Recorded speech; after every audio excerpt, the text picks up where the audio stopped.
У нас було дуже багато питань з приводу методичного застосування, так, тобто тих методів і моделей, які використовуються в Itree Eco, тому ми вирішили організувати ось такий вебінар. І сьогодні ми детальніше поговоримо, власне, про те, які саме методи, підходи використовуються в програмі Itree Eco під час обрахунків екосистемних послуг дерев. І раді всіх вітати, хто долучився до нашого заходу. Просимо, будь ласка, написати своє ім'я, організацію, яку ви представляєте, для того, щоб ми трошки познайомилися з вами і розуміли, яка аудиторія в нас представлена.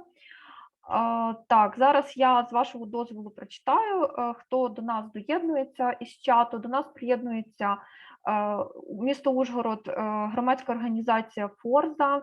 Олено, я думаю, що це займе багато часу, і я думаю, що нам треба починати, а так всі, в принципі, можуть самі прочитати в чаті, хто... Бо в нас зараз 26 Добре. Учасників, і Добре. Навіть читати це займе час. Добре. Отже, ще раз коротко я наголошу, сподіваюся, що всі чули, для тих, хто доєднався пізніше, про функцію перекладу. В нас сьогодні захід відбувається двомовний, тобто в нас є спікери, які будуть представляти свої доповіді англійською, українською, тому якщо у вас є проблеми з тою чи іншою мовою, то ви можете обрати функцію перекладу.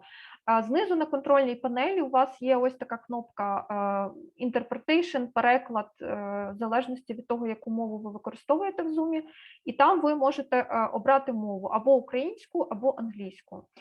Якщо ви добре розумієте і українську, і англійську, то можете слухати мовою оригіналу. І зараз ми хотіли би до вітального слова запросити Олександру Халаїм. Вона є головою Всеукраїнського клубу «Зелена хвиля», і вона трошки розповість про проект, в рамках якого здійснюється діяльність і організовано даний захід.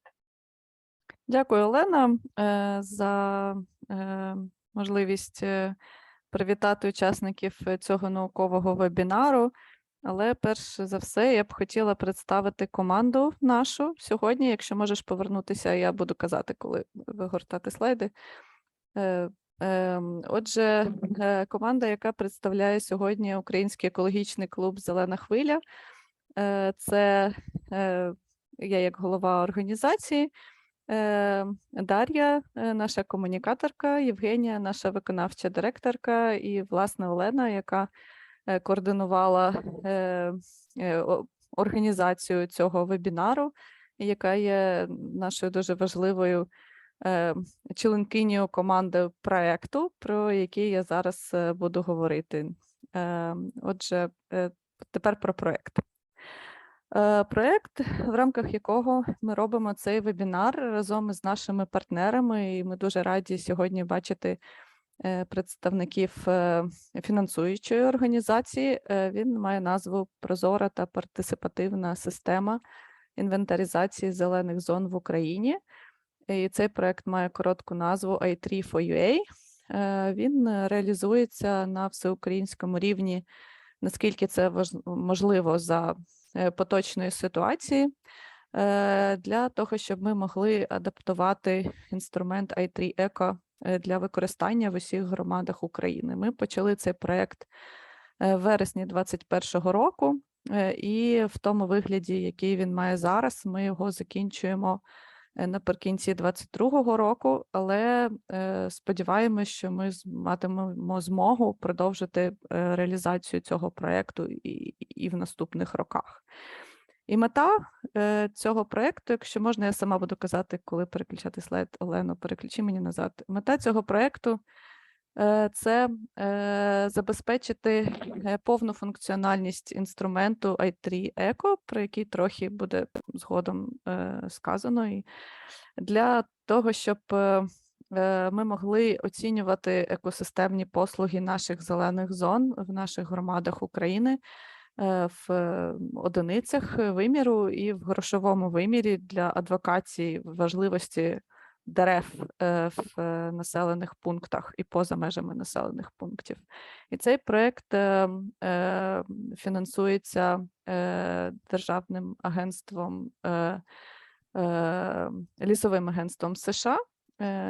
І я дуже рада, що сьогодні до нас доєдналася Шелет, яка координує цей проект з боку донорів. Тепер можна далі. Отже, сьогодні ви будете слухати наших партнерів, представників компанії Davey, які розробили цей продукт в США, але він впевнено крокує світом.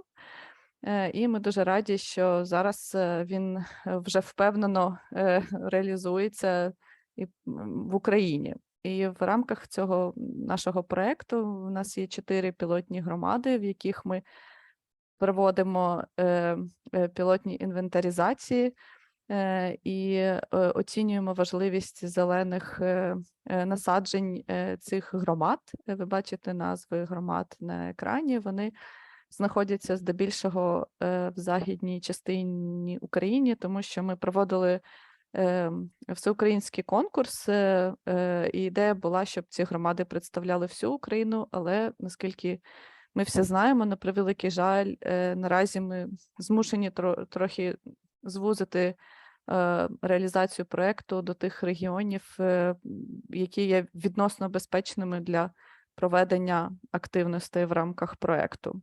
Але сподіваємось, що в наступних роках ми все ж таки повернемося з проєктом на всю територію України. Наступний слайд. І отже, як я казала, головним здобутком проєкту буде можливість представити 4 звіти з інвентаризації часткової зелених зон в наших пілотних громадах. І також паралельно ми робимо чергову інвентаризацію зелених зон в місті Києві. Ми вже робили 2 такі інвентаризації в минулих роках. І ці звіти, вони покажуть, наскільки екосистемних послуг надають дерева на інвентаризованих ділянках, і покажуть, як за різних прогнозів кількість цих екосистемних послуг може збільшуватися, скільки ці екосистемні послуги коштують, власне, грошей, скільки вони надають екосистемних послуг в грошовому вимірі. Вже в рамках проєкту було оцінено екосистемних послуг в наших пілотних громадах для більше ніж 1000 дерев за останні місяці. Власне, в основному це були літні місяці, тобто наші чудові громади активно працювали, проводили чудові інвентаризації залучаючи місцевих активістів і волонтерів. І вже в рамках проєкту на даний момент залучено близько 250 волонтерів, і скоро ми залучимо ще більше волонтерів, приєднаємо ще київську спільноту до цього процесу. І чим цей проєкт важливий з нашої точки зору, і чому ми проводимо лінію цю проєктну по адвокації зелених насаджень в Україні, тому що всі ми знаємо, щоб посадити дерево і виростити його до середнього віку, коли воно максимально надає екосистемні послуги, потрібно багато років, десятки років. Для того, щоб зрубати це дерево за будь-якої причини, потрібно півгодини. Для того, щоб відновити його знов, потрібно знов десятки років. І екосистемні послуги, які надають дерева, вони є унікальними. Їх не можна, поки що технології не можуть замінити послуги, що надають дерева, або можуть замінити, але це буде дорого і екологічно недружньо.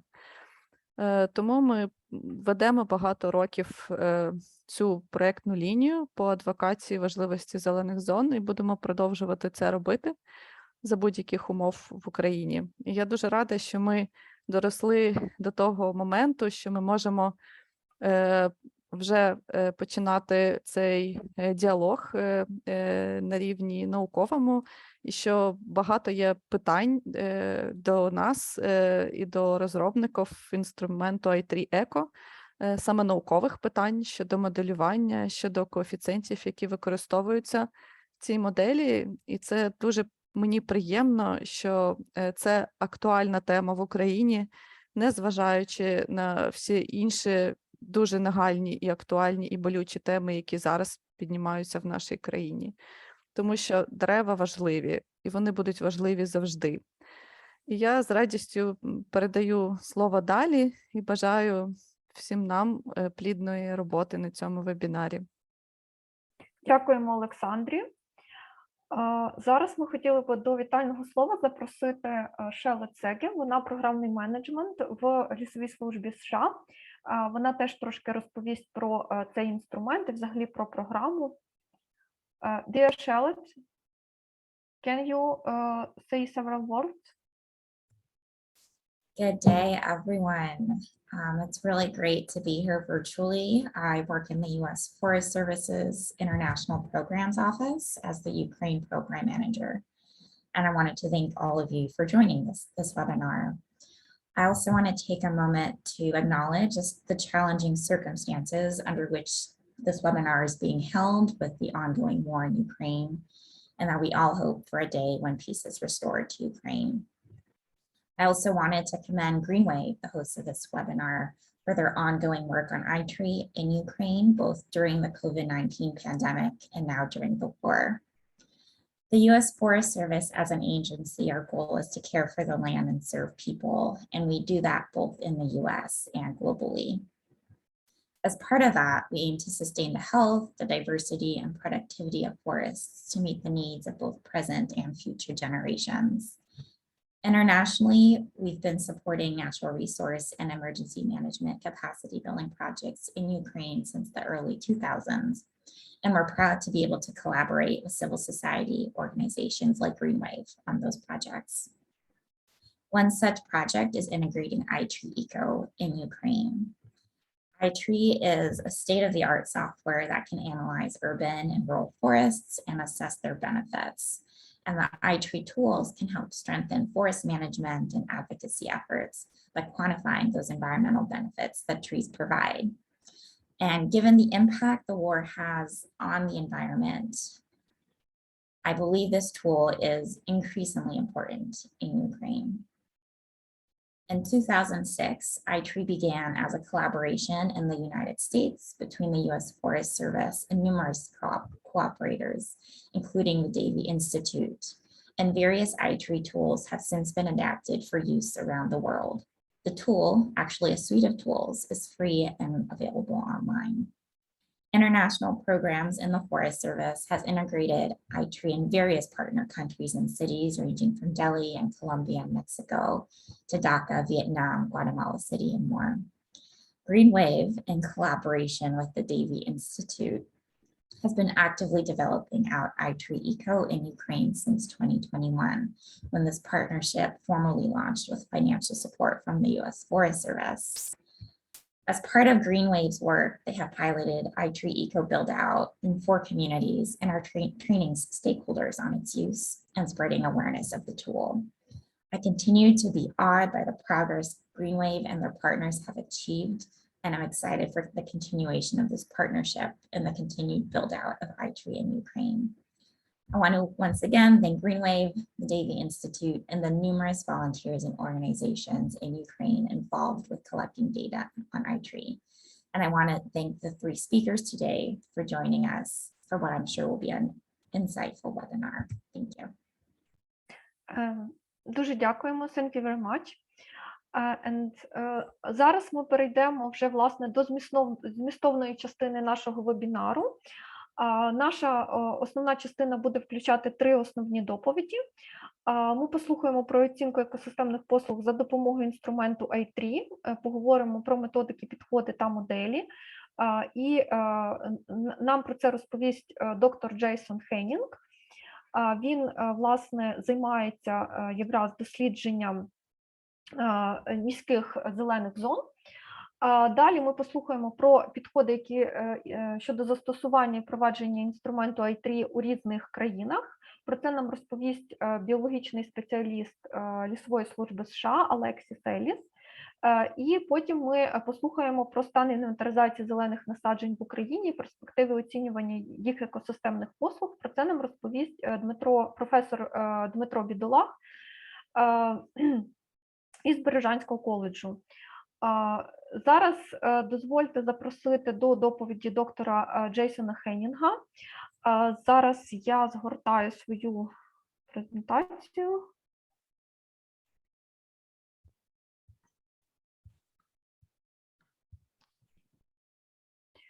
Hi, everyone. Yeah, thanks for the introduction. I'll share my screen here. Нагадую, до речі, що ми послухаємо всі доповіді. Після кожної доповіді у вас буде можливість задати запитання до кожного спікера.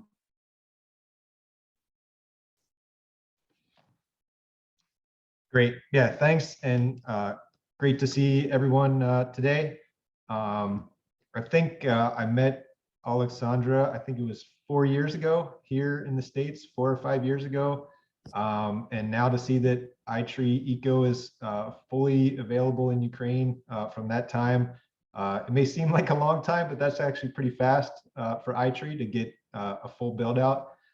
And for me, it's always super exciting anytime we have a new country become available in Itree Eco to talk to folks who are putting it to use locally, who are doing new and exciting things. So this is a great honor for me to be here and to talk to you all today. So most of what I'm going to talk about today is sort of the background models in Itree Eco that allow us to estimate ecosystem services.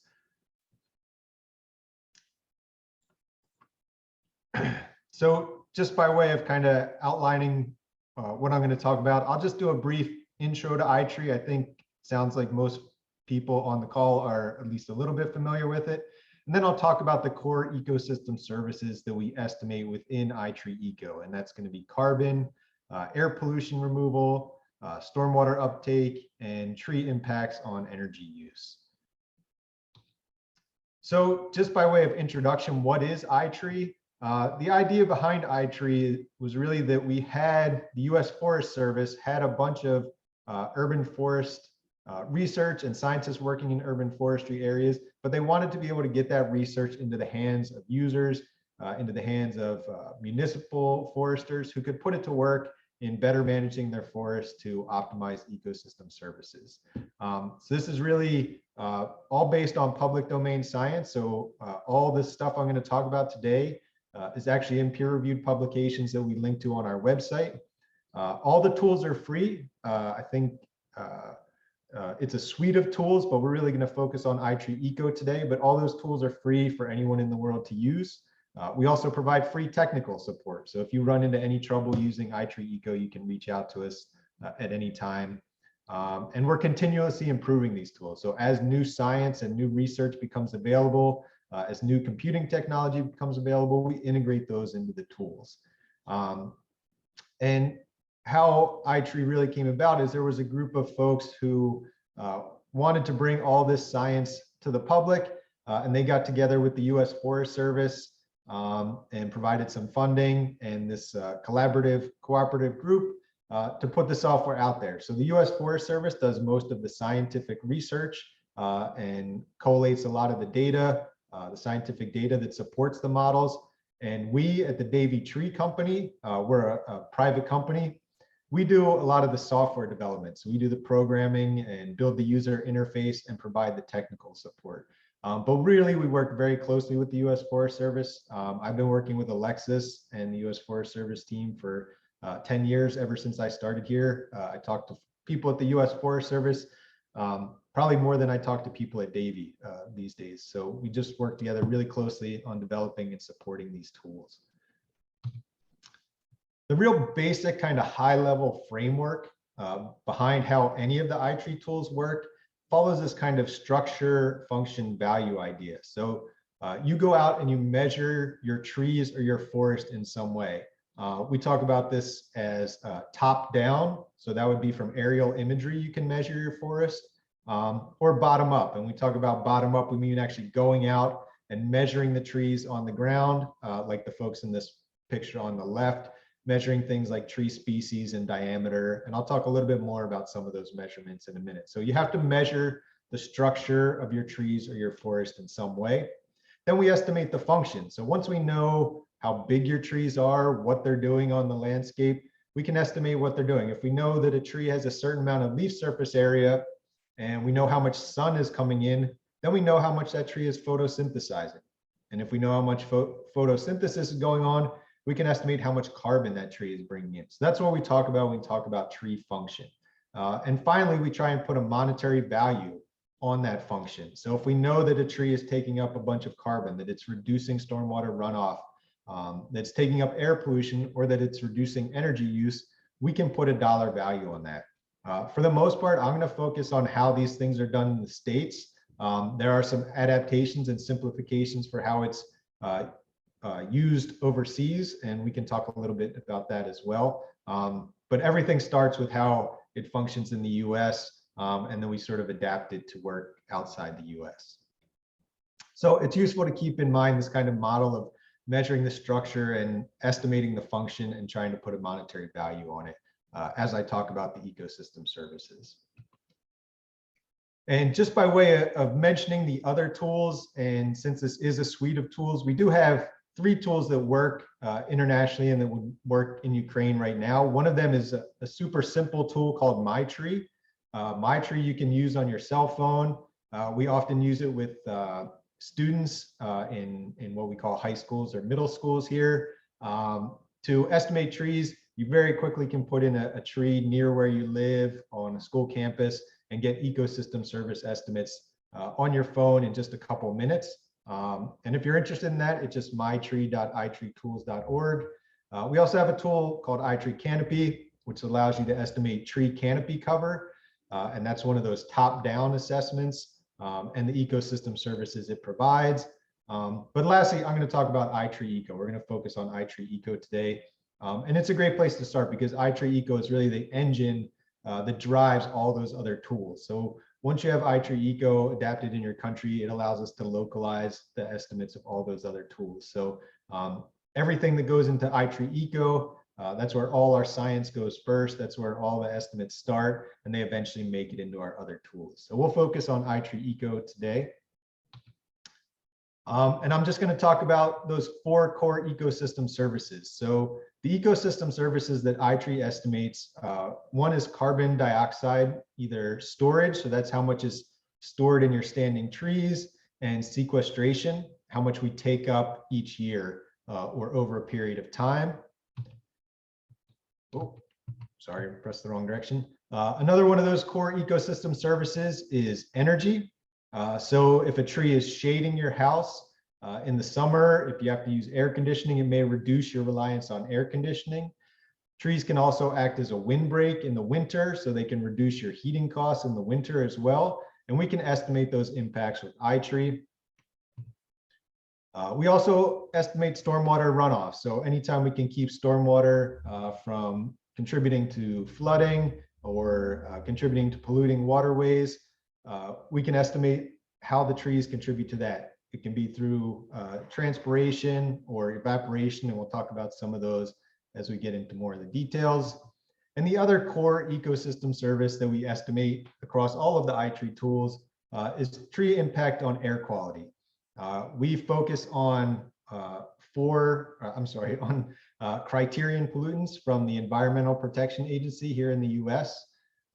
So we concentrate on how the trees are interacting with those criterion pollutants. And then we estimate their impacts on health. If you can clean the air, you can generally improve human health related to air pollution. So these are the 4 core ecosystem services I'm going to talk about. I'll go through these in a little bit more detail. There's lots that goes on in the background model, so this is kind of going to be a quick introduction, but I'll point you to lots of resources to get more details as well. The reason why we estimate these ecosystem services and not other ecosystem services is because we feel like we have good and accurate models for these ecosystem services. So we feel like we can do a good job of accurately estimating these. We know there are lots of other ecosystem services, things like trees improving property values, trees improving mental health. We have studies about trees reducing crime. all those things are much harder to quantify. So we start with these 4 core ecosystem services, and we make note that there are lots of other ones that are more difficult to estimate. So I'm just going to go through those 4 core ecosystem services and how the models work at kind of a high level. There are definitely more details to these, and I'll point you to the resources to get into more of those details. And I'm just going to go through them in order. So I'm going to start out with carbon. So again, if we keep in mind that structure, function, value model, first we have to go out and measure something about the trees. So in Itree Eco, you go and you actually measure the trees on the ground.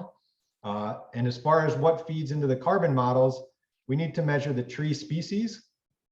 We need to measure the diameter at breast height. So that's DBH, or the diameter at 1.37 meters above the ground. We measure something called crown light exposure. So crown light exposure, if you imagine a box over your tree, we're just going to count the sides that get direct sunlight. So in this tree in the middle picture here, it's blocked by the building on the left side on my screen, but it gets direct sun on the other 4 sides of that box. So in that case, we would say it has a crown light exposure of 4. We also measure dieback. So dieback is a measure of tree health. So these little white areas I have circled here, those are dieback. We still have fine twigs, but there's no leaves there when there should be. So we measure that as a percentage of the whole tree crown. And we also need the total tree height. All of those things, all of those field measurements feed into the carbon models. But Itree Eco has some simplifying methods in there as well. So the only thing that you're really required to record to get carbon estimates is tree species and that DBH, that diameter at breast height. Everything else we can use default values, assumed values, or modeled values. So in this case, if you didn't collect that crown light exposure, we would use a default value of 3. If you didn't collect that crown dieback, we use a default value of 17% for all the trees that you measure. So you can see how these get a little bit, they're a little different than what you would get if you actually measured everything. So you're definitely going to get the most accurate estimates if you measure everything. But if you can't, you don't have the resources, you don't have the time, you can just measure that species in DBH and you will get carbon estimates. And again, total tree height, we actually model that. We have a bunch of equations to estimate total tree height based on species and DBH. And in this case, you can see we estimate that height at 3 meters when we measured it was 4 meters. So that's just to kind of show you the differences between using those kind of minimum data of species and DBH and how that impacts the accuracy of what the models are using. So once you have that structure measured, don't try and read all the numbers in here, but this is just an example of what goes on in the background. And all of these equations are in this document down the bottom. We have a document called Understanding Itree, and there's a link here, and I'll share this presentation so you can get the links directly. But that has an appendix that has all of the equations that we use in estimating carbon and the other ecosystem services. So in this case, the way the carbon estimates work is we estimate the biomass of each tree based on those measurements. So based on those field measurements. So we have a table here, and depending on what species, this would be the equation you would use, and you would put in all the necessary input variables, and you're going to get out an estimate of that tree's total biomass. So that's above ground and below ground biomass. And those species rely mostly on species and DBH, and in some cases that height. And then we estimate carbon as half of dry weight biomass. So that's how we get to a carbon estimate of how much carbon is currently held in every single tree in your inventory. So how do we get to sequestration? So how much carbon does your tree store over a period of time? Well, we estimate diameter growth. So we have models that estimate how much your tree is going to grow, how much that diameter is going to grow in a single year. We have a base rate of assumed diameter growth, and then we adjust it for growing season length. So you put in, when Itree Eco was set up for Ukraine, you entered how long your growing season was, how many frost-free days you have, and we adjust our growth rates based on that. We also adjust it based on species, whether your species is fast, medium, or slow growing. We adjust it based on how much sun comes in. So that's where that crown light exposure is important. So that's how we decide how fast. If there's not a lot of sun coming to your tree, it's going to grow a little slower than if it has that full crown light exposure on 5 sides. And we also adjust for tree health. So if you have a lot of dieback on your tree, it's going to grow less quickly in that diameter growth. So once we have that new diameter, we go back to our biomass equations and we plug in our new diameter. So we've grown your tree for 1 year in diameter. We estimate a new carbon storage at the end of that 1 year. And to get that carbon sequestration, we're just taking the difference between the carbon after 1 year and the initial carbon stored in your tree. So that's just estimating that 1 year growth in the tree and how much carbon it's taking up. The monetary values for carbon come from a document. And again, this is a link. The document is called the US Social Cost of Carbon. And this is an accounting number for the US government that they have to use when proposing new projects. Any type of new project, they have to account for how much carbon it's going to release and put a monetary value on that. And this is $1 per ton of carbon figure. So you can look at that document to see where that monetary value comes from.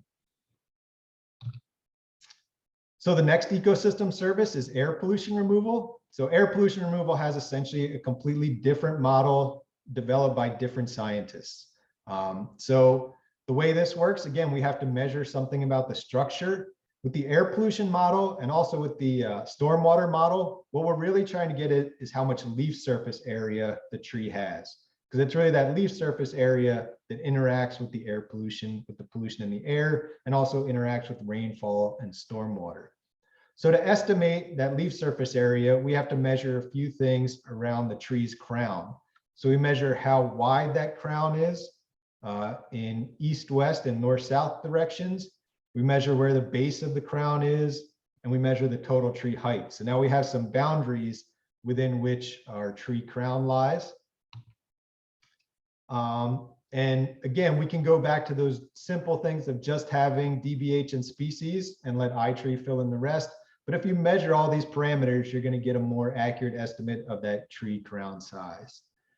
So in this case, this tree on the left here is a red maple tree.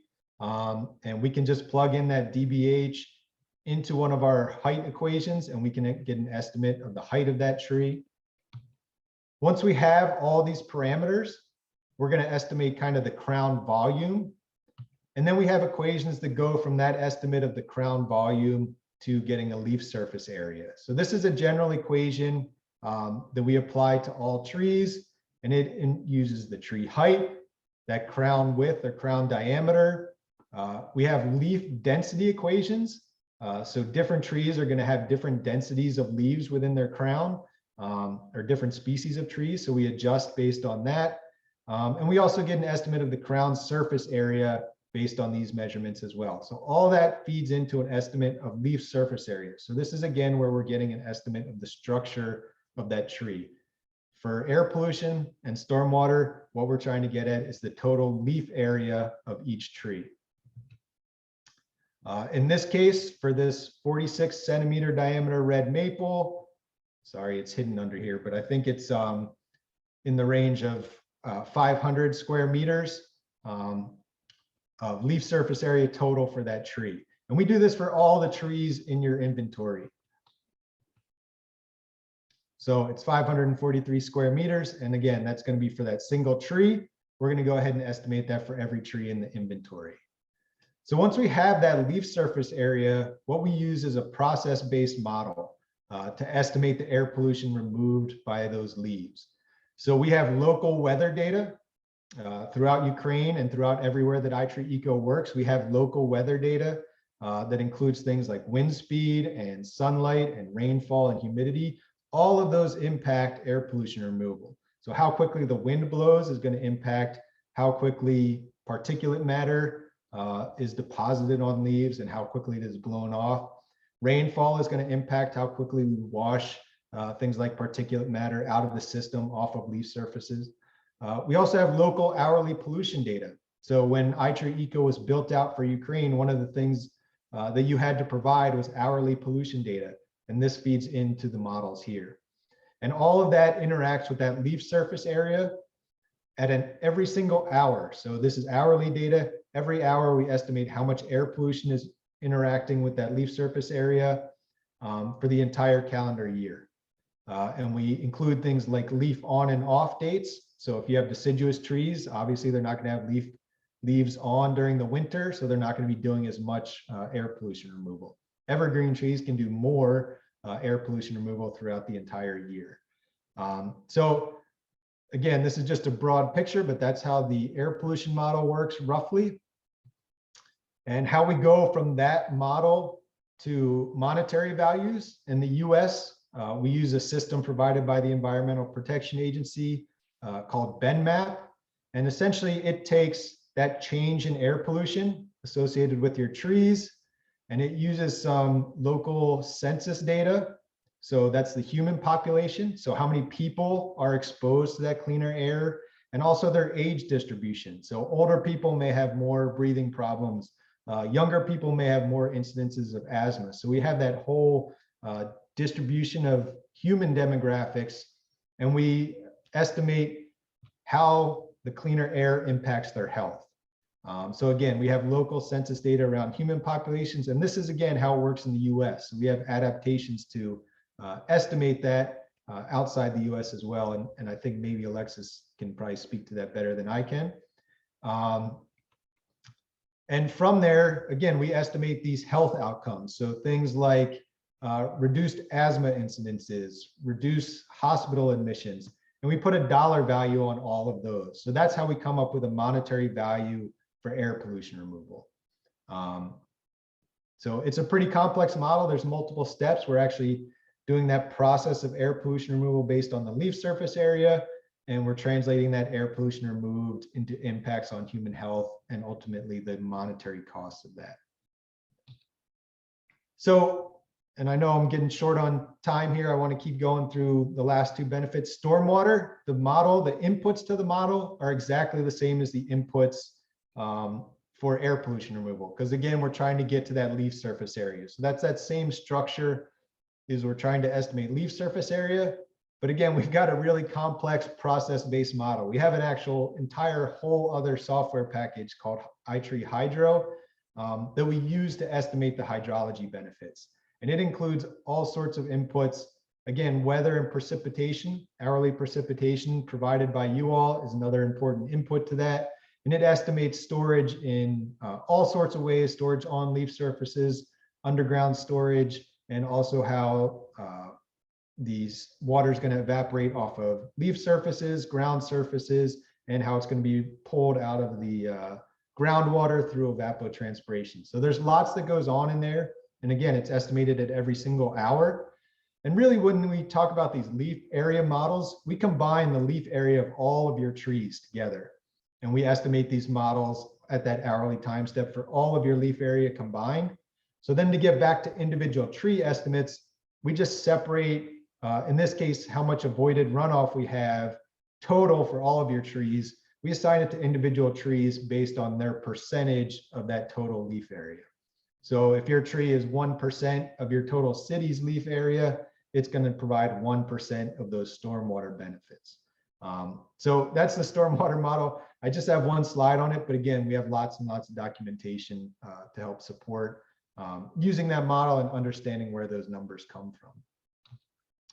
And the last benefit I'll talk about is energy.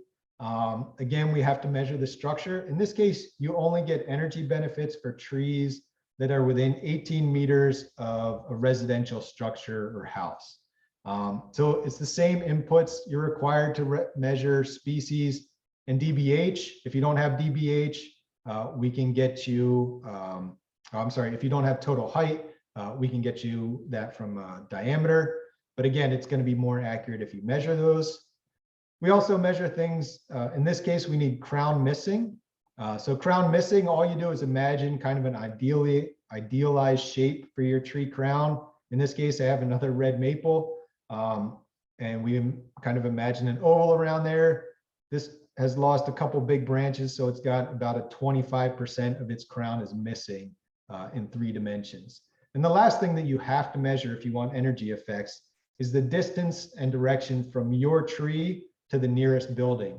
So that's all I'm sort of showing here. This yellow line is the distance from this tree's stem to the nearest building. And this white arrow is a north arrow. So we're just measuring the azimuth or angle clockwise from north in this case. And both of those go into the energy model. So trees to the west of your house are going to provide more shading benefits than trees to the north or south. So that's why we need to know things like direction. Trees to the east or west are going to provide more shade on your house during the course of the day over trees to the north or south. So all of that feeds into the energy models. And the energy models include things like that direct shading. They include things like windbreak effects. So trees acting as a windbreak can reduce your heating costs in the winter. And we have what we call kind of overall climate effects. So if you live where there's a bunch of trees, in general, your local climate, your microclimate is going to be a little more friendly than if you're in the open where there are very few trees. And what goes into this model besides those things you measure, we have a climate region in the US. And when you set up your Itree to work in the Ukraine, you selected one of these climate regions to say your location was similar to these locations in the US. And this is because energy use differs by those climate regions.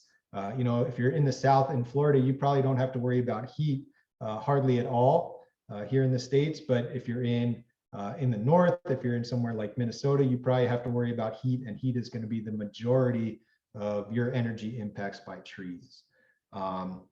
We also consider things like building vintage. How old the building is affects generally how good it is at maintaining heat or air conditioning.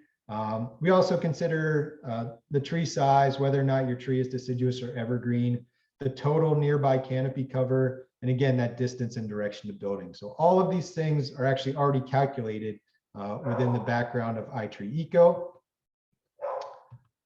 And I think I have a slide hidden here, but from there, what we do is we estimate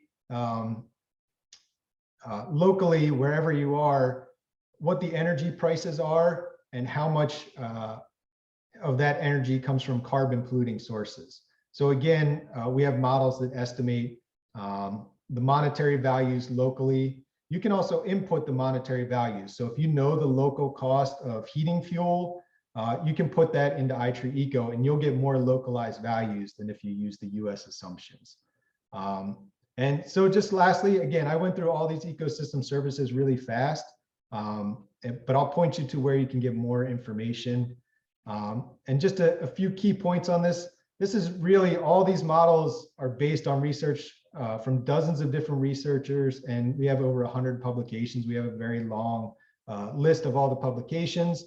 This research is always continuously updated, so new models come online all the time. All of our estimates generally err on the side of being conservative. And lastly, in international locations, your estimates are going to start out based on US conditions, but we can customize and localize these based on the information that you all provide. And by providing local precipitation and pollution data, local energy prices, things like that, you can really get to a much more accurate estimate for Ukraine or wherever you happen to work. And just to provide you with a few other resources for where you can get this information. And again, I'll provide my presentation as a PDF. So all of these are links. The big one is this Understanding Itree document. It summarizes all the methods behind Itree and has links to all the literature that supports those methods. So that's on our website. We also have a methods page on our website, and that website is itreetools.org. And another great spot is the US Forest Service Tree Search Archive. So that's a website where you can search all of the US Forest Service publications. And lastly, if you ever have any questions, one of my jobs is to provide technical support for Itree. So if you email info@itreetools.org, that's our technical support line. You'll probably hear from me, or you can email me directly. I'm always happy to help. And again, it's always exciting to help people working in new places using the Itree tools. So with that, hopefully I didn't take too long, but I'll take any questions if there are any. Дуже дякуємо. Thank you very much, Jason. Шановні колеги, чи є у вас запитання до Джейсона?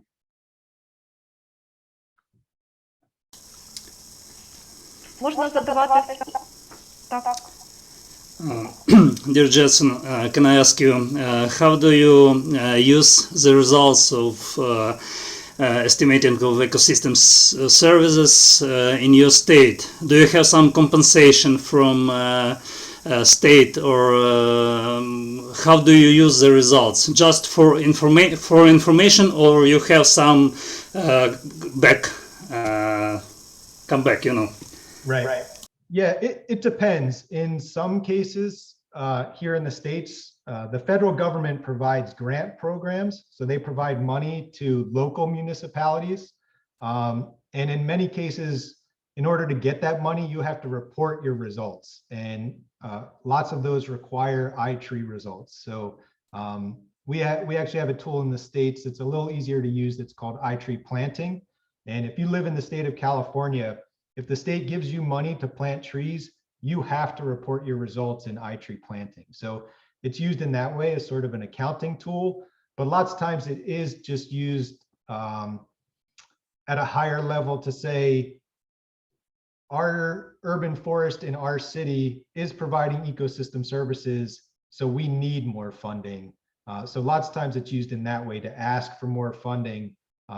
Here where I work in Philadelphia, and we used it to show that the parks in the city, so public-owned parks, are providing about 50% of the ecosystem services in the city. So in that case, it was a way to make the case that we need to spend more money on our parks since they're providing such a big amount of the ecosystem services. So yeah, it really becomes a local issue of how to best apply those results. Sometimes it is just, if you're just getting started, it can just be a matter of showing that trees provide ecosystem services at all. And if you're further down the line, it might be a matter of saying, you know, this neighborhood has really low benefits. We need to put more resources in that neighborhood. So, you know, it sort of gets more strategic as you go along, I guess. You know, the more that people start to accept that trees have benefits, you can start to get into more of those. And we are getting more into the carbon accounting too. You know, so trying to see if people will accept Itree eco numbers in carbon crediting. So where you would get direct payments for the carbon uptake of urban trees, there is some of that going on. I'd say it's relatively new, but we're definitely exploring that, and there's lots of interest. Дуже дякуємо. Thank you very much. Чи є ще запитання до Джейсона? Так, є запитання. Так, будь ласка.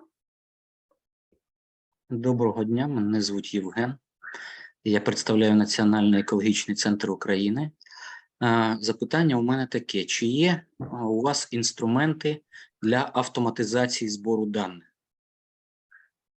І чи десь вони існують у вільному доступі, або ознайомитись якимось чином з ними можна?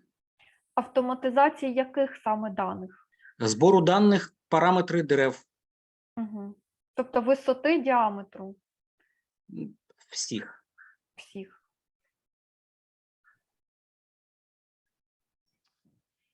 Yeah, so you want,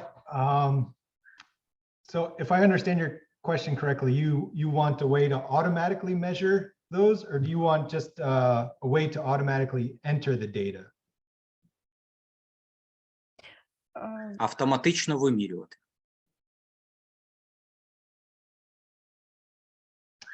Yeah, so we don't have tools that will measure automatically.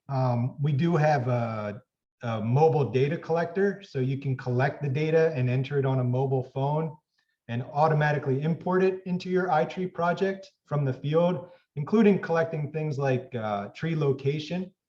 So it'll show you a map on your phone and you can tap that. But we don't have a tool that will measure like the diameter or the height, things like that, without going out there and actually putting a diameter tape or using a hypsometer to measure tree height. So yeah, we don't have those kind of tools yet, but I know there are people working on automatic inventory tools.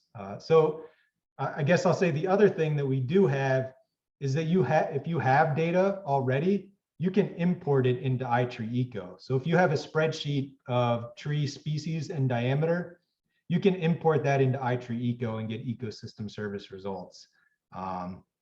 And I know there are people who are doing automatic tree measurement from like Google Street View, and they've measured trees automatically on Google Street View and imported that data into Itree Eco to get ecosystem services. So we don't have it directly, but I think there might be ways, if you already have data or you know how to get that data, that you can easily get ecosystem service estimates from Itree Eco. Я хочу ще додати, що, можливо, малося ще на увазі, чи є якісь додатки для смартфонів, які, наприклад, дозволяють замість висотоміра визначати, наприклад, висоту дерев. Є такий додаток OnDistance, який дозволяє відкалібрувати там певну дистанцію, так, і визначати вже за допомогою смартфона висоту. Чи користувались? Я думаю, що пан Євген мав на увазі саме такі додатки. Чи... Не саме такі додатки. Ні, ви не про це. Але і про них наступні мої питання. Ставите запитання? Так, будь ласка. Наступне запитання. So we don't have any applications for measuring the trees, no, that directly do that. I mean, I've seen some of those apps on your phone, and yeah, I don't even know how accurate they are, I guess. I don't know if there's any research or if anyone has studied how accurate some of those things are. And I know, you know, like on an iPhone, it has that measure, you can measure things on pictures on an iPhone. And yeah, I'm not sure how accurate they are, but we don't develop any tools exactly like that. І ще одне запитання можна? Так, можна, будь ласка. І моє третє запитання. Скажіть, будь ласка, які похибки результатів розрахунку Itree? Ну, наприклад, похибки на споживання вуглекислого газу або похибки на вартість чогось там, не знаю, інших екопослуг.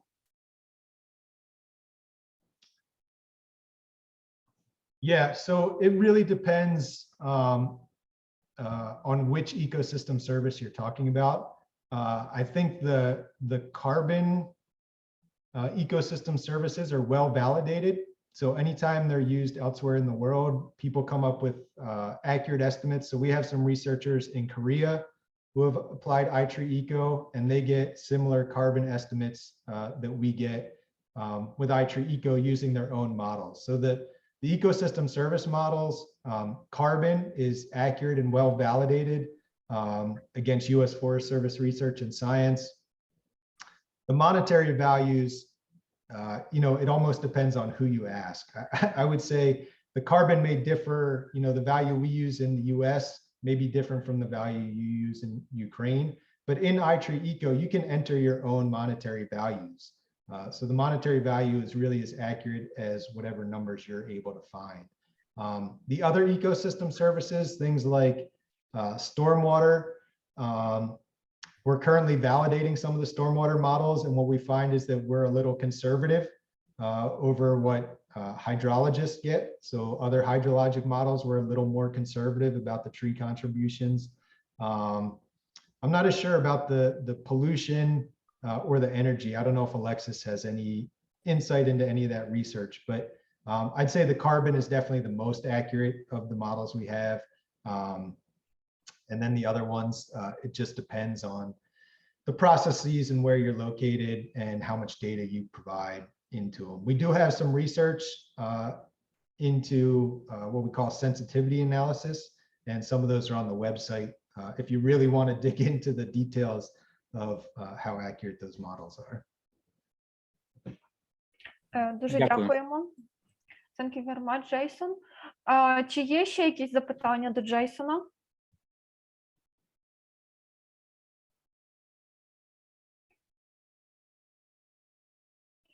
Є ще запитання?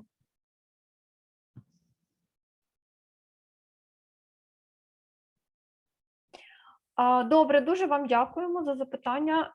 Джейсон, дякуємо за цікаву доповідь. Зараз ми хотіли би запросити Alexis Ellis. Це біолог, спеціаліст лісової служби США, і вона розповість, як Itree використовується в різних країнах детальніше.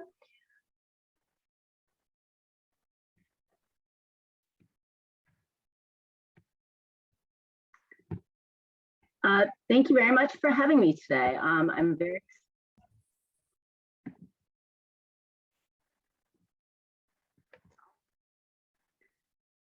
thank you all for having me today.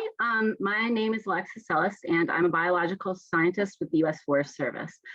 And I've been working on the Itree team for almost 15 years, doing a lot of the model development, as well as all the database management. So I've worked really closely with all of our partners to help them get the Itree tools running in their local country. Most recently, I've been working with you all in Ukraine. And it's been a really great process and really exciting that we're getting things up and running.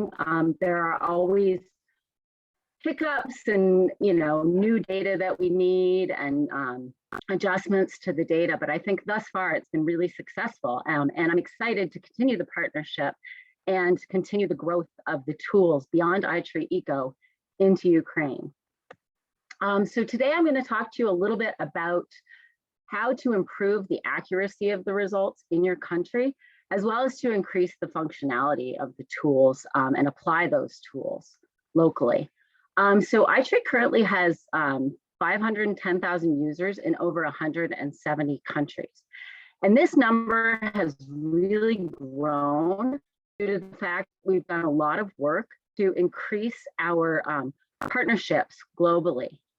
We've had a number of member countries that we've begun to work with, as well as adding tools for people anywhere in the world to be able to use Itree Eco. Our international user base is varied.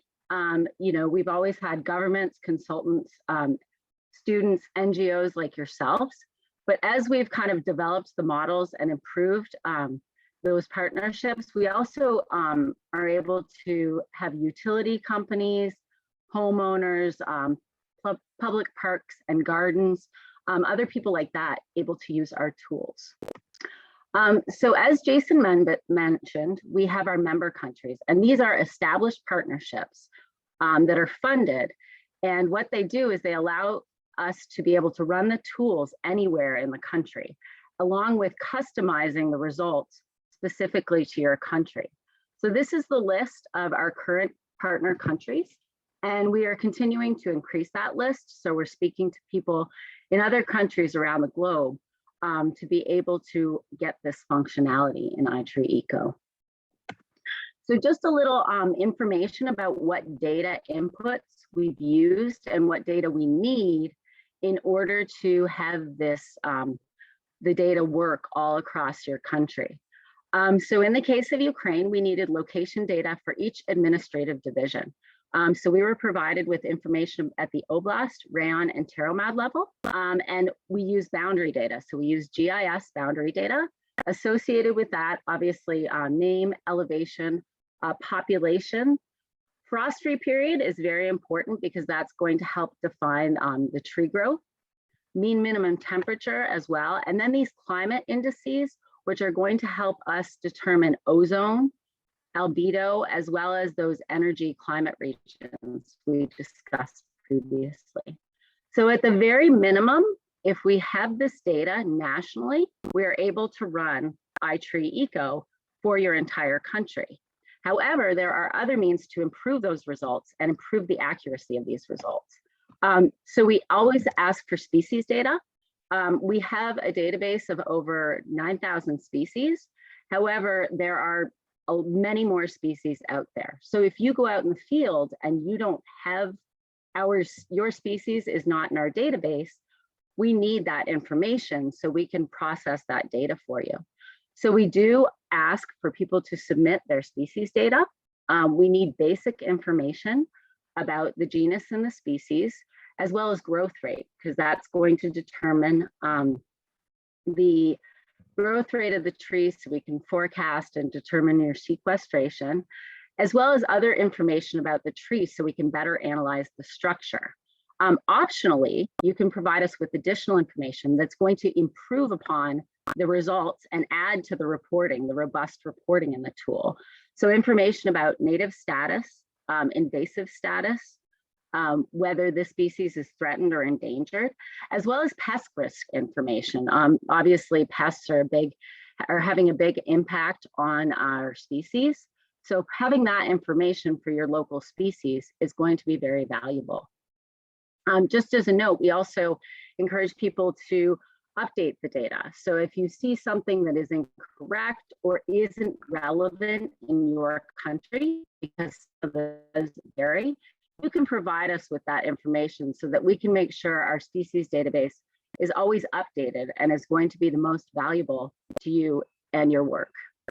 So additional data, in order to get pollution removal results in Itree Eco, we need hourly pollution monitor data for an entire year.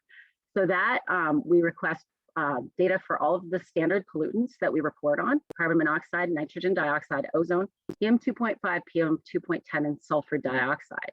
Now, if we don't have that information from you, we just can't report those values. Oftentimes there are holes in the data, whether the monitor wasn't working, and that's fine. We can always interpolate if we need to. So I know with Ukraine, we're slowly working to fill in that data, and we anticipate soon having monitor data across the country so that anyone in the country can access this pollution removal information. So there are also additional optional data inputs. Weather data, we currently use the NCDC weather data, and it's global, spanning 2002 to 2020. However, outside of the US, this data is sometimes not as accurate. So we encourage users to submit local weather station data. As long as this data contains all of the necessary variables for our application, we can use it to improve the accuracy as well as the extent of coverage. We also encourage the NCDC weather data does not have accurate hourly precipitation data in some areas. So we encourage users to submit hourly precipitation data for a single year to improve those results. Providing us with that weather data is going to improve the results of the hydrologic analysis in the tool, as well as the pollution removal analysis. Local monetary values, Jason mentioned, are really important.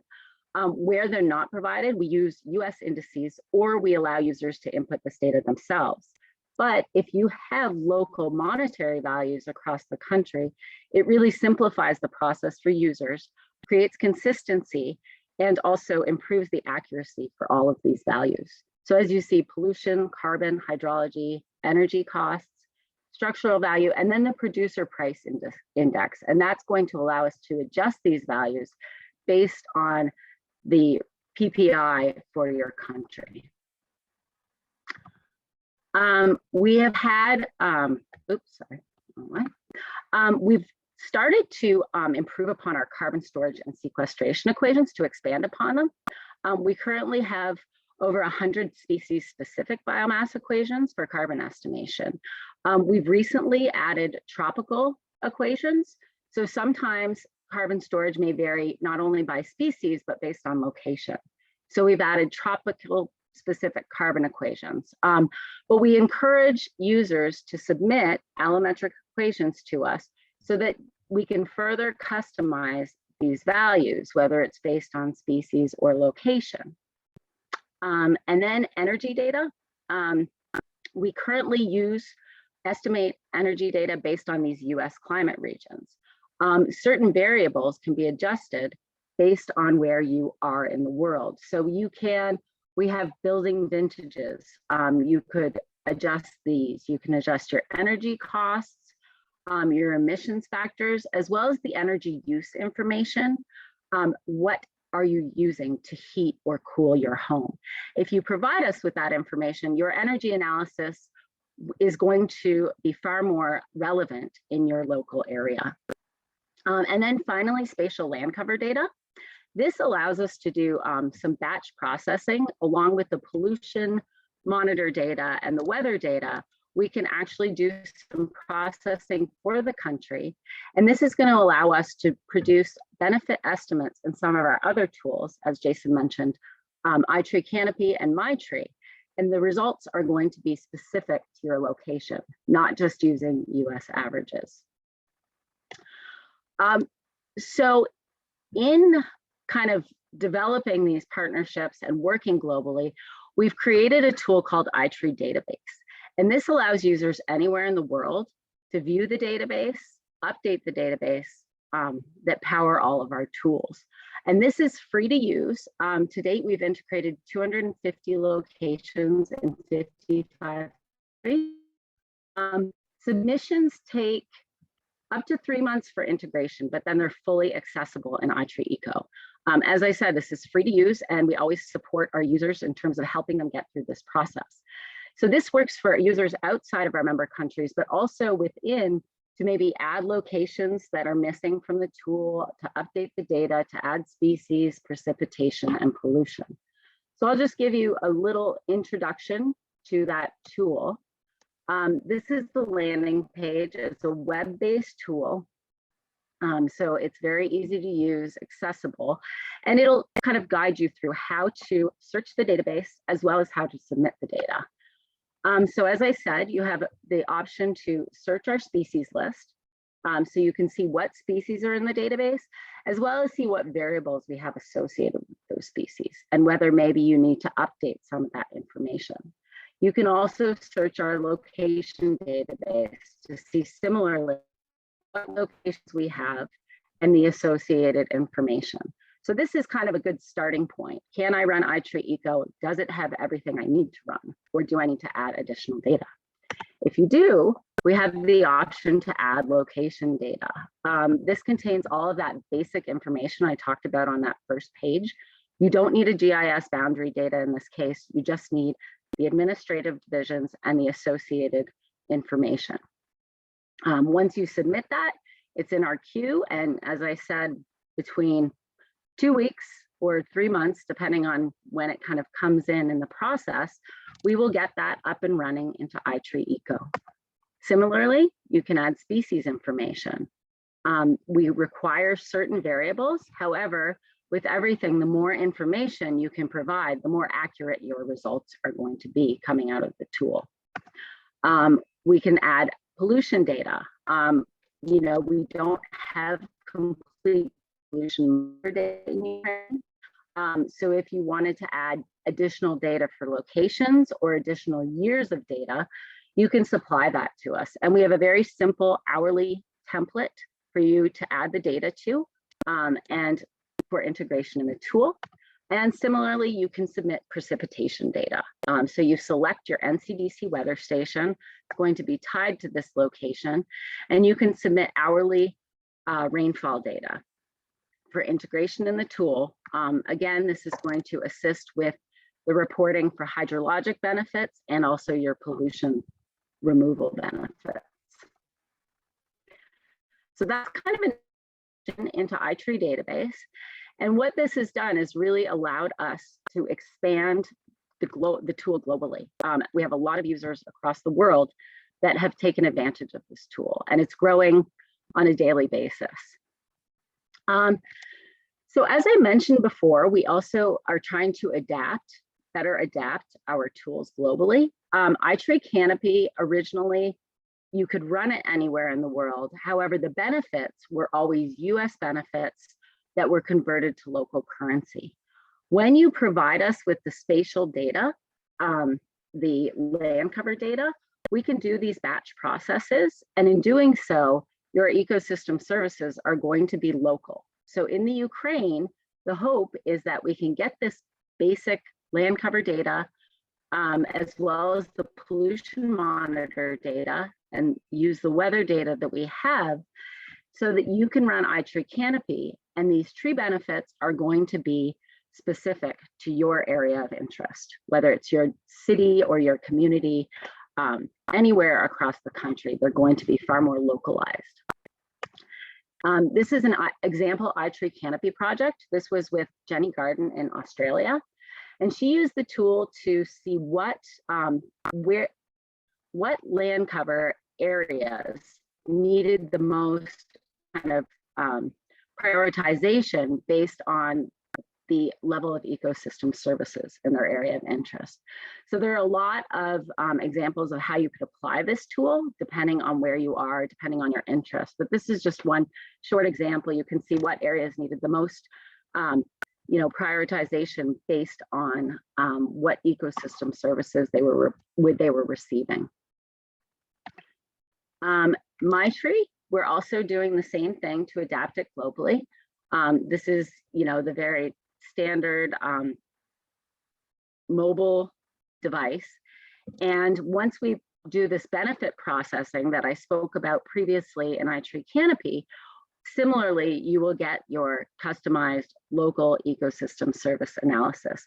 And this tool, as Jason mentioned, is really great because a homeowner can use it, any community member can use it. So it's really a great way to kind of get the word out about what the trees are doing in the community to people that might not otherwise understand or be interested in that information. So we have an extensive, many people ask, well, how do I take this data and how do I present it? Who do I present it to? What can I do with this data? We have on our website, we have an extensive list of international reports.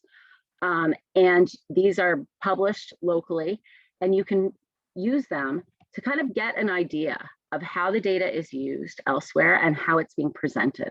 And it's amazing kind of the application of the data that's coming out of Itree, depending on where you are.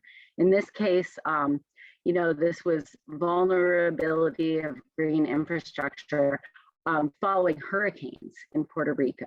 And, I think this was really valuable to see the impact on ecosystem services from those hurricanes by all the trees that were lost. And it helps you to prioritize where you need to put the efforts and also how much effort needs to put into this.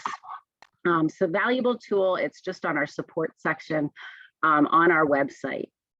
And then just one additional example, we do work with people to do custom tools.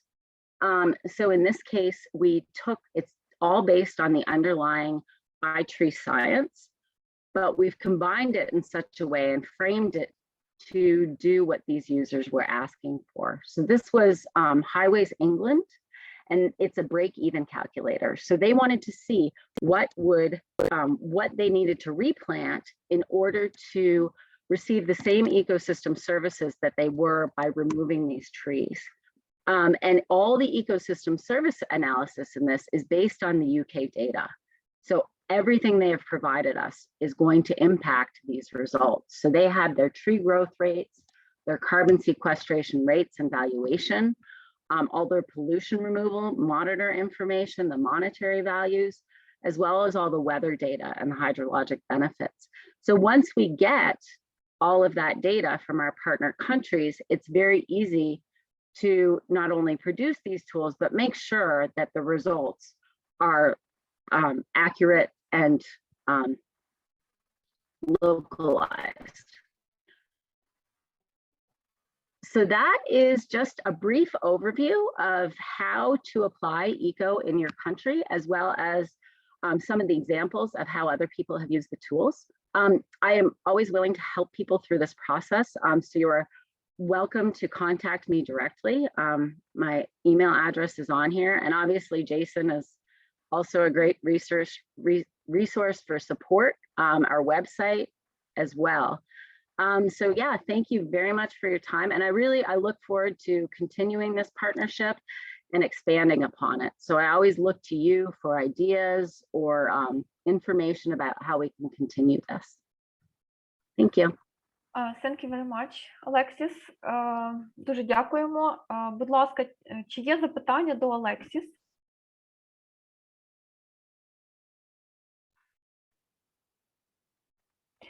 Так, Дмитро, будь ласка. Just one question. Can you tell us if you use some some ideas for updating of database, of tree database. For example, if I did the tree inventory 5 years ago, can you update this data per this day? So what data would you be interested in updating? All parameters, for example, growth on diameter, height, and other. Mhm. So if you were to resubmit your data through the tool, any of the new variables, obviously any of the updated functionality would be applied. And so, as we've added new carbon equations, or we've, adjusted the height, if we've improved the database in terms of, growth rates, things like that, it would automatically update your results. That's what you're asking. Добре. Not yet. Just question. If I don't want to do the new inventory for trees, can I update my database per this day?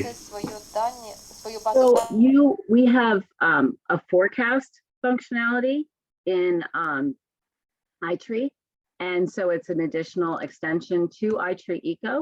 And what that would do is you could grow your trees. So you could grow your trees for 5 years. You can assume a mortality rate.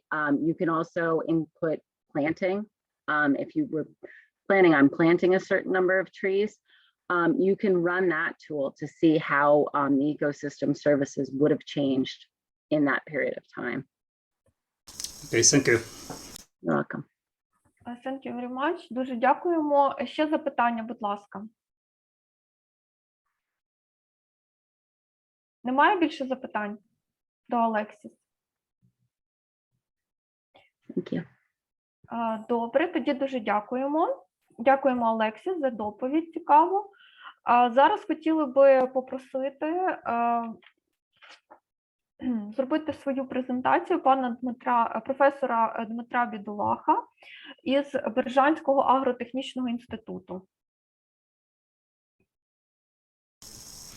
Видно мою презентацію? Так, вантажівка. Дякую. Хотів би доповісти про стан інвентаризації зелених насаджень в нашій країні з точки зору дослідника, який досліджував ситуацію, і з точки зору виконавця цього проєкту, використання Itree EcoTools для цього процесу, тобто наскільки воно можливо поєднати і які перспективи цього процесу.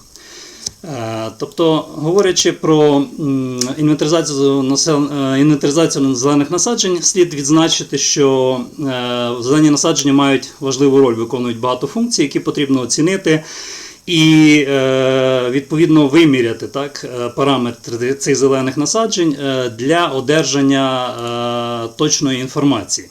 Тому загальна відомості про інвентаризацію зелених насаджень – це комплекс певних заходів щодо отримання кількісної та якісної інформації про насадження. Але які насадження? Під зеленими насадженнями ми маємо на увазі і деревні, і чагарникові, і трав'янисті рослини на певній території. Тобто сюди входять і дерева, і кущі, і газони, і квітники. Згідно правил утримання зелених насаджень ми виділяємо саме отакі види зелених насаджень. Тому коли ми вживаємо цей термін, слід розуміти, про що ми говоримо. Тобто не тільки про дерева, але про весь перелік зелених насаджень. Як виконується? Я вибачаюся, ваша презентація не перемикається. Тобто екран перший видно, і він самого тексту не видно. І картинку. Так, а тепер? В такому форматі видно, але повний екран ні. Зараз? Ні, от бачите, тоді я буду в такому форматі. Перепрошую. В такому форматі. Так. Як ми проводимо цю інвентаризацію в Україні? Тобто ми користуємося затвердженою інструкцією з технічної інвентаризації зелених насаджень, яка була у 2001 році затверджена, і пізніше певні зміни вносили в 2006 році, 2007 і 2014. З того часу більше ніяких змін до неї не вносилось. Стосовно ретроспективного огляду цієї методики, слід відзначити, що вона бере початок ще з 57-го року минулого століття, тобто минуло вже більше 65 років, і на сьогодні вона майже в такому самому вигляді, як перша в 57-му році. Зрозуміло, що за час, що минув, методи отримання інформації, можливості значно змінилися, тому вона потребує коригування. Нормативні акти відзначають, що ми збираємо інформацію про зелені насадження у вигляді відомостей обліку, тобто це польові матеріали, в які ми вносимо інформацію про стан дерев, кущів, рядових посадок, там, живоплотів, газонів, квітників. Це паспорт об'єкту благоустрою, тобто на кожен об'єкт заводиться окремий паспорт, де вноситься зведена інформація про зелені насадження, і реєстр, куди вносяться ці всі дані після певного опрацювання. І насправді на практиці ми бачимо, що ці методи збору інформації, вони досить застарілі. Тобто виконується план інвентаризації, на якому позначаються цифрами місця розташування дерев, які визначаються окоміром переважно. І вона зв'язується, цей план, із відомістю інвентаризації лише символьною інформацією, нумерацією. Тому в подальшому виникають багато труднощів щодо наступного використання цих даних. Для загальнодержавного обліку зелених насаджень зводиться реєстр державних зелених насаджень, який базується на підставі обласних реєстрів, відповідно населених пунктів, відповідно реєстр об'єктів благоустрою, куди зводяться вже зведені дані про стан зелених насаджень. Але коли ми будемо шукати реєстри зелених насаджень по території країни, ми їх знайдемо лише у великих містах. У маленьких містах, селах переважно вони відсутні. Коротенько стосовно відомості збору інформації при традиційній інвентаризації, основна до вашої уваги, і при інвентаризації, яку ми виконували у рамках цього проєкту. Тобто вони подібні. Там є назва виду, вік насадження, вік рослин, діаметр на висоті грудей, висота стовбура, якісний стан рослин. В українській відомості інвентаризації він позначається просто трьома категоріями: добрий, задовільний і незадовільний. В цій системі значно ширше ця інформація подається, і відповідно більші можливості щодо подальшого реалізації, адаптації, використання подальшої цієї інформації. Тому ми можемо використати дані за нашими інвентаризаціями для використання для цього інструменту EcoTool, але бажано все-таки додаткові окремі параметри зібрати, зокрема протяжність крони з півночі на південь, заходу на схід, там освітлення, частка живої крони, висота стовбура до першої живої гілки і інші параметри. Загалом, огляд літератури свідчить, що в Україні лише від 15 до 40% насаджень відповідають діючим санітарним нормативам. А для більшості парків, скверів, вуличних насаджень відсутні плани реконструкції. І лише 22% населених пунктів на території нашої держави мають програми з благоустрою. Тобто ситуація в країні з даними інвентаризації, з використанням цих даних, з реєстром зелених насаджень досить складна. Тобто ця робота майже не ведеться. Які перспективи? Великі перспективи. Тобто, маючи таку велику кількість напрацювань закордонних колег, українців, ми можемо це все вдосконалити. Тобто, для нас прикладом слугувала така інтерактивна мапа New York Street City Maps, так, де є інформація про розташування кожного дерева і детальна інформація про цю рослину, тобто її параметри і екосистемні послуги, які створює кожне це дерево. Тобто не дуже вдалий приклад, але можна зрозуміти, так, про те, що говорили наші колеги. Тобто, наприклад, загальна вартість щорічного продукування екосистемних послуг у грошовому виразі складає $375 на рік.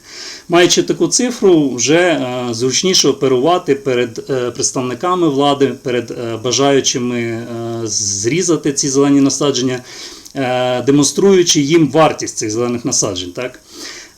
Стосовно матеріалів та методів, теж матеріали і методи пішли вперед, всі погоджуються стосовно доцільності використання матеріалів дистанційного зондування, в тому числі з безпілотних літальних апаратів, застосування приладів сучасних, тобто є прилади, які прискорюють визначення місця розташування рослини, GPS-приймачі, геодезичні прилади, висотоміри, тобто прилади теж сьогодні дають можливість точніше, швидше вимірювати ці всі параметри зелених насаджень.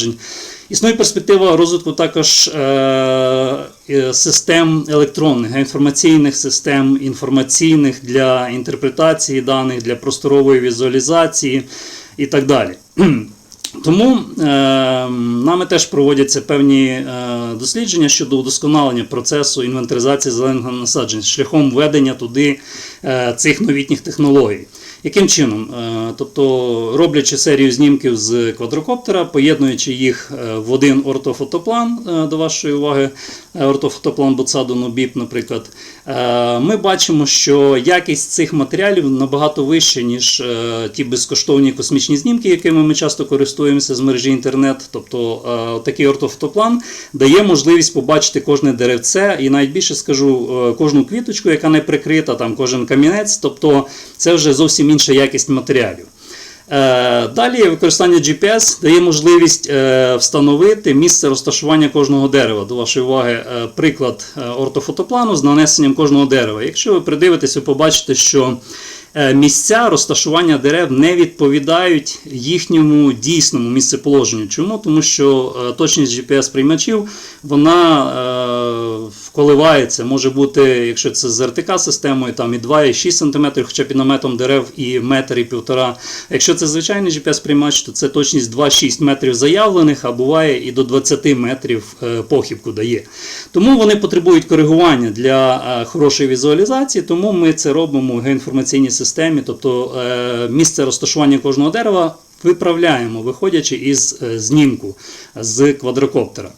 Потім створюємо базу даних, ми не маємо таких можливостей, як наші колеги, тому використовуємо безкоштовні можливості, MyMaps, наприклад, Google, яка не витримує багатьох даних, але те, що можемо, те додаємо. Тобто вносимо інформацію про кожну рослину і намагаємося їх візуалізувати. І таким чином ми отримуємо базу, геоінформаційну базу даних, яка потім дає можливість, наприклад, візуалізувати діаметр, тобто більший діаметр, більший значок, менший, менше, візуалізувати санітарний стан, інші параметри, тобто вже якісь можливості відкриваються для саме візуалізації результатів досліджень. І такі роботи ми робили, наприклад, для Бережанського парку, де є база даних із інформацією про кожне дерево, внесли фотографії дерев, опис і плануємо вносити результати, які ми отримали завдяки використанню цієї EcoTools, Itree Tools. В Ботсаду в Києві разом з колегами з Нубіпу теж провели ряд досліджень для отримання інформації про екосистемні послуги насаджень тими методами, які доступні для нас. І в результаті нанесли ці дані на карту. І це дозволило візуалізувати ці дані, тобто показувати, де розміщене яке дерево і яку корисність воно приносить. Для кого це може бути корисно не тільки для фахівців, але і для людей, які особливо не переймались лісівничими питаннями, станом зелених насаджень, але використовуючи ці додатки, вони можуть бачити, яке це дерево, його особливості, що це за вид, що він продукує доброго. Тобто, от до прикладу, така геоінформаційна база даних чагарникової рослинності, деревно-чагарникової рослинності в ботанічному саду. Людина, яка прогулюючись ботанічним садом, може відмітити дерево, яке її цікавить, і отримати детальну інформацію, тобто воно вже не потребує якогось гіда по цьому ботсаду чи табличок додаткових, вона може використовувати свій смартфон для отримання детальної інформації про кожне дерево. І коли сюди ще вноситься інформація про екосистемні послуги, вона ще й розуміє цінність цього дерева, тобто скільки це дерево там депонує вуглецю, акумулює енергію, скільки дає приросту фітомаси. Це дуже важлива і корисна річ для всіх, не тільки для фахівців, але й для інших, для студентів, для відвідувачів. Іншою прикладною можливістю використання цього підходу є моніторинг стану зелених насаджень. Тобто, маючи різночасові знімки тієї ж самої території, до вашої уваги, от знімок півроку різниці між цими знімками. На одному ми бачимо ялину європейську 3 дерева, на наступному вже ці дерева забрані. Так? І ми маємо фотофакт фіксації присутності і, відповідно, відсутності цих дерев. Це є доказовою базою для того, щоб показати заходи, які проводяться господарські, і, відповідно, їхні ефективність чи неефективність. Іншим прикладом практичного використання цих даних є, наприклад, ось результати інвентаризації насаджень. Потім в спеціальній програмі для візуалізації ми наносимо рельєф, наносимо існуючу ситуацію будівлі, споруди, додаємо існуючі насадження, разом з які вже містять інформацію про кожне дерево і його цінність. Додаємо запроєктоване озеленення і отримуємо завершений проект, який дозволяє людям бачити вже в майбутньому, як буде виглядати ця територія і як зміняться її, скажімо, екосистемні послуги.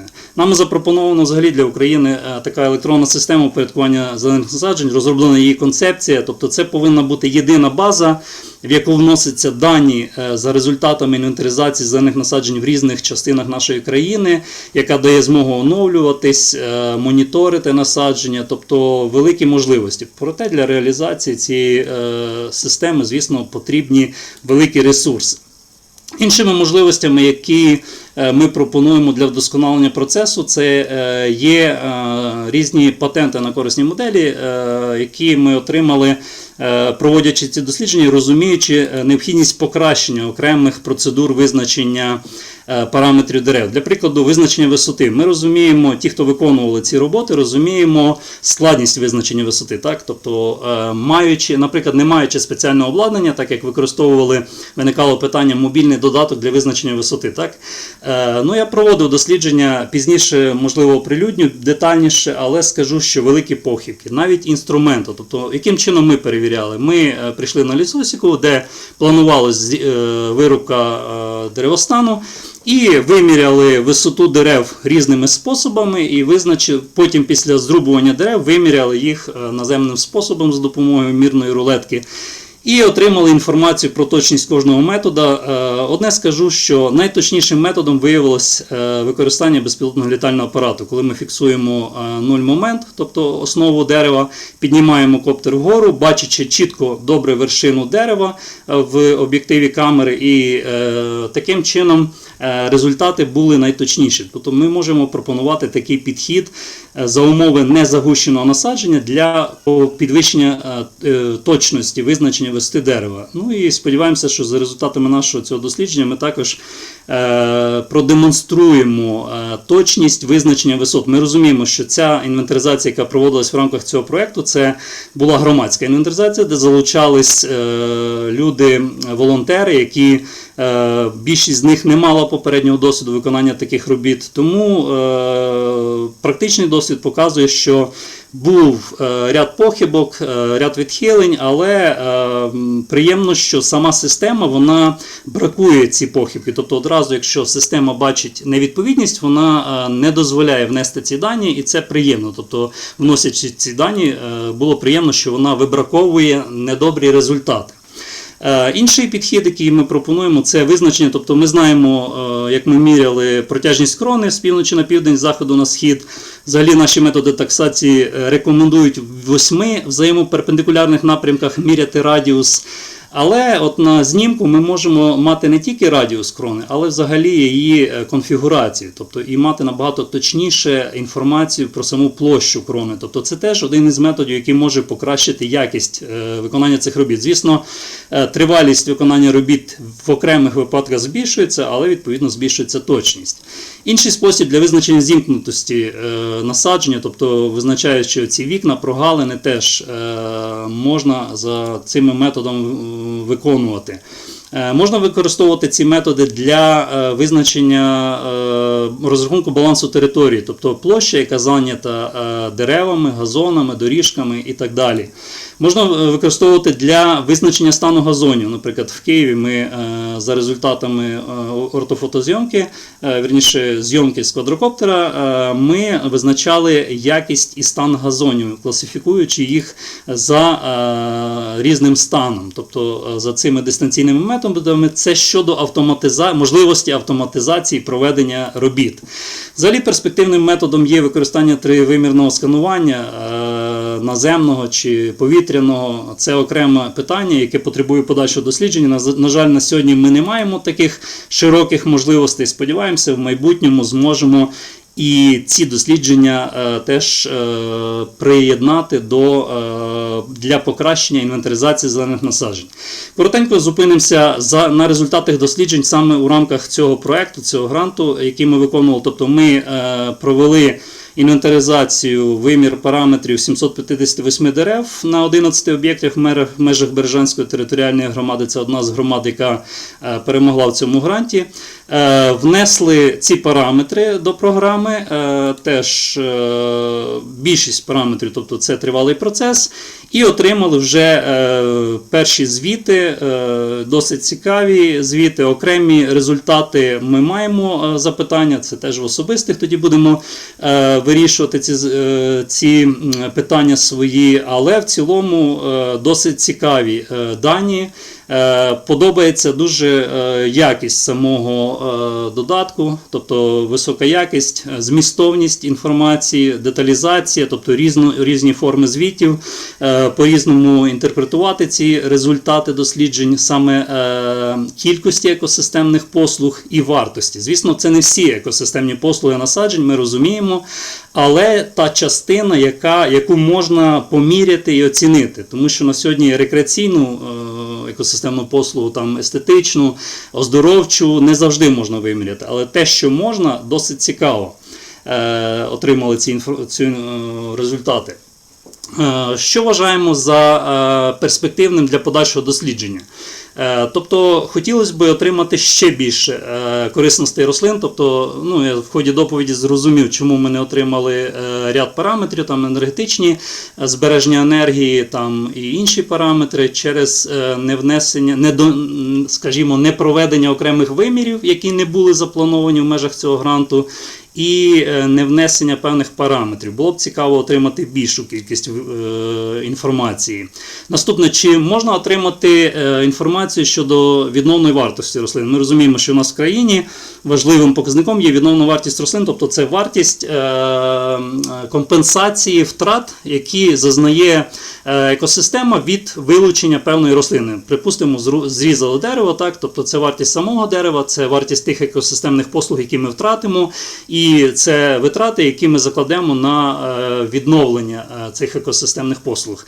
Скажімо так, це є відновна вартість. Ми знайшли тут replacement value, я так розумію, воно подібне, хоча, знову ж, на українські гроші 15 тисяч, припустимо, за один ацерний гундо, воно наближається до тих показників, які ми розраховуємо за традиційною методикою визначення відновної вартості, тому можна говорити про якусь кореляцію і можна говорити про можливість застосування цього додатку для визначення відновної вартості рослин. Це було б дуже цікаво, тому що на сьогодні ми маємо великі проблеми із визначенням відновної вартості рослин і великі маніпуляції, тобто кожен може визначати по-різному цю вартість.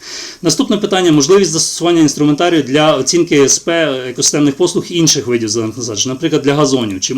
Чи можна би було цей додаток використати для оцінки екосистемних послуг газонів, квітників, рядових посадок, коли ми розуміємо, що параметри дерев майже не відрізняються, є великий ряд насадження, скажімо, рослин вздовж дороги, і для прискорення вимірів, щоб не міряти кожну рослину окремо, але прискорити цей процес.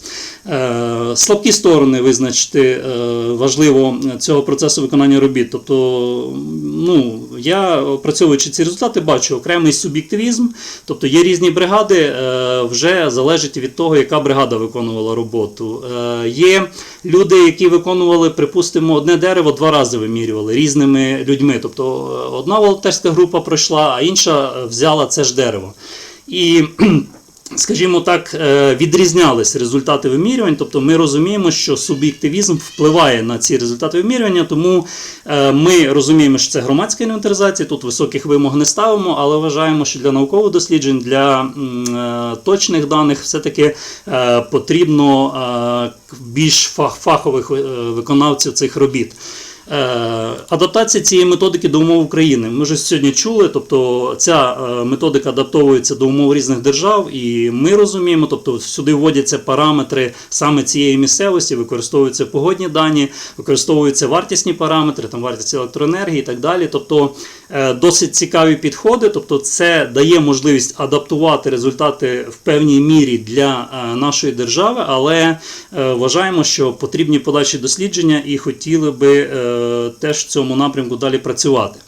Щодо висновків, тобто в загальному можна сказати, що стан інвентаризації зелених насаджень в Україні досить непростий. Тобто її проводять переважно, якщо планується реконструкція насаджень, якщо приходить припис від екологічної інспекції, якщо є свідомий керівник, балансоутримувач, який хоче зробити. Тобто, а в більшості випадків це застарілі дані, а в більшості вони просто відсутні. Напрацювання щодо удосконалення цього процесу є, тобто багато можливостей використання сучасних технологій, додатків, різних можливостей, але потрібно досліджувати, які варто застосовувати, а які недоцільно.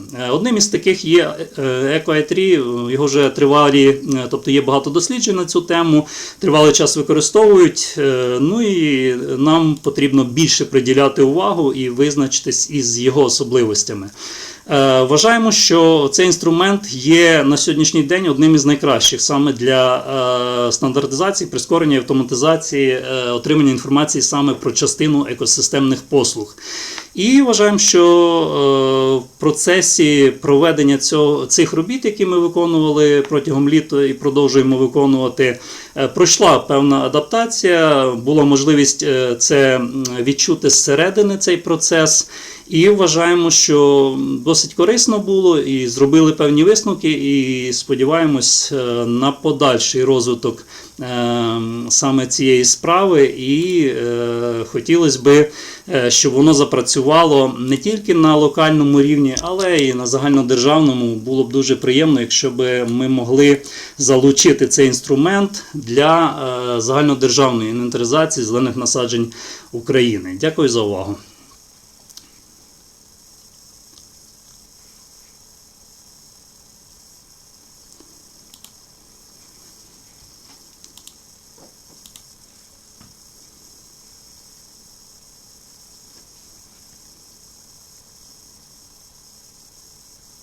Олена.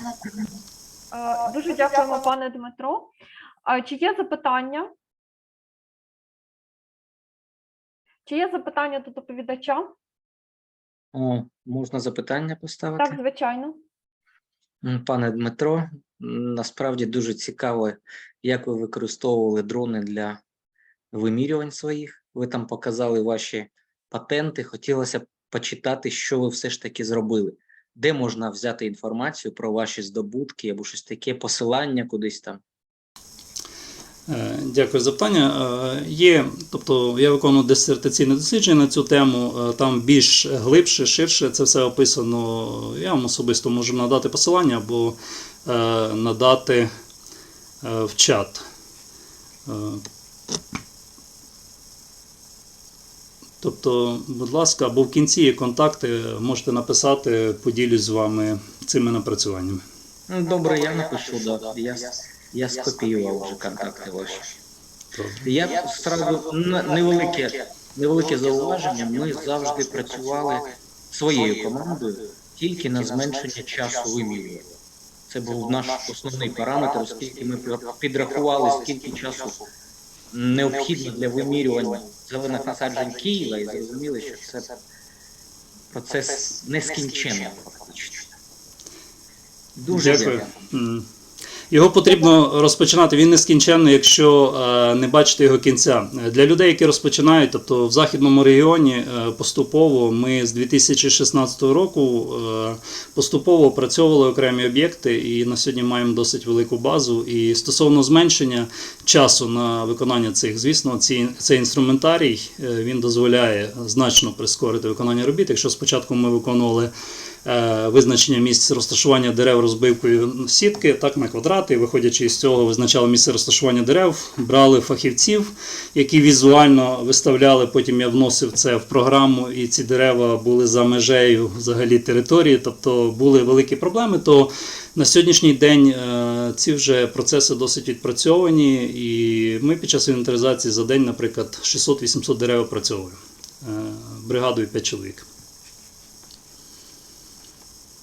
Дякуємо за питання. Ще, будь ласка, запитання.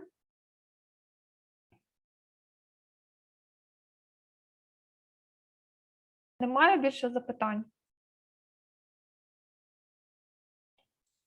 Тоді дуже дякуємо пану Дмитру. Хочу сказати, що пан Дмитро, він є експертом однієї з наших пілотних громад, і тому дуже добре знає все зсередини, як працює програма, а також має багато років досвіду інвентаризації, так, дослідження лісових насаджень, тому дуже чудово представив гарну презентацію про стан справ в Україні. Дуже дякуємо, було дуже цікаво.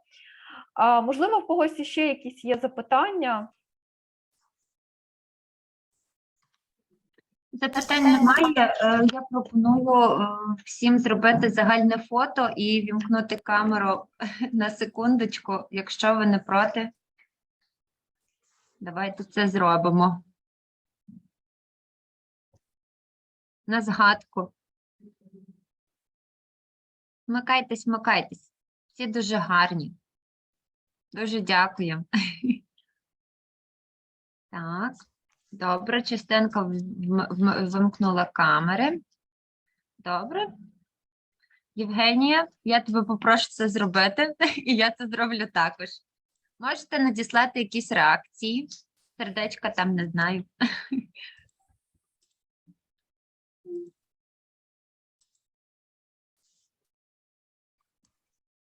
Все. Дуже дякую. Дуже дякуємо. Дуже дякуємо усім.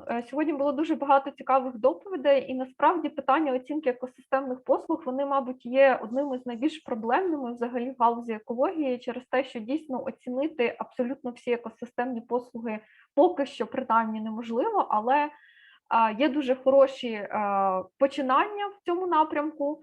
І дійсно сьогодні було представлено дуже багато цікавої інформації про інструмент Itree Eco, який є якраз ілюстрацією того, як ми можемо представити так наші екосистемні послуги дерев в якихось кількісних показниках. І дуже добре, що цей показник, він постійно вдосконалюється, враховує певні дослідження, враховує також певні локальні дані щодо і економічних даних, так, тобто вартості, наприклад, електроенергії і так далі, враховує також кліматичні параметри і так далі. Дуже дякую всім, хто зміг сьогодні доєднатися до нас.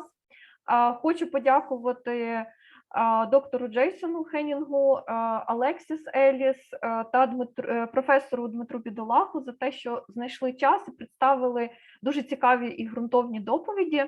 Також хочу подякувати всім учасникам, які цікавляться екосистемними послугами і знайшли час, щоб дізнатися про це більше. Якщо у вас є якісь запитання, ви можете знайти через наш веб-сайт. У нас є всі дані всіх наших координаторів і так далі, ви можете нам писати. Ми також надамо потім всі матеріали, запис сьогоднішнього вебінару, він теж буде доступний, ви зможете ще раз його послухати. І там, тож усім дякую. І ще Shelled, do you want to say something?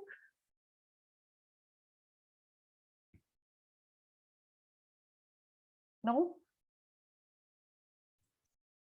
Sorry, I wasn't following. What do you were you saying with regards to me? Yes, I saw that you had your hand up. Okay.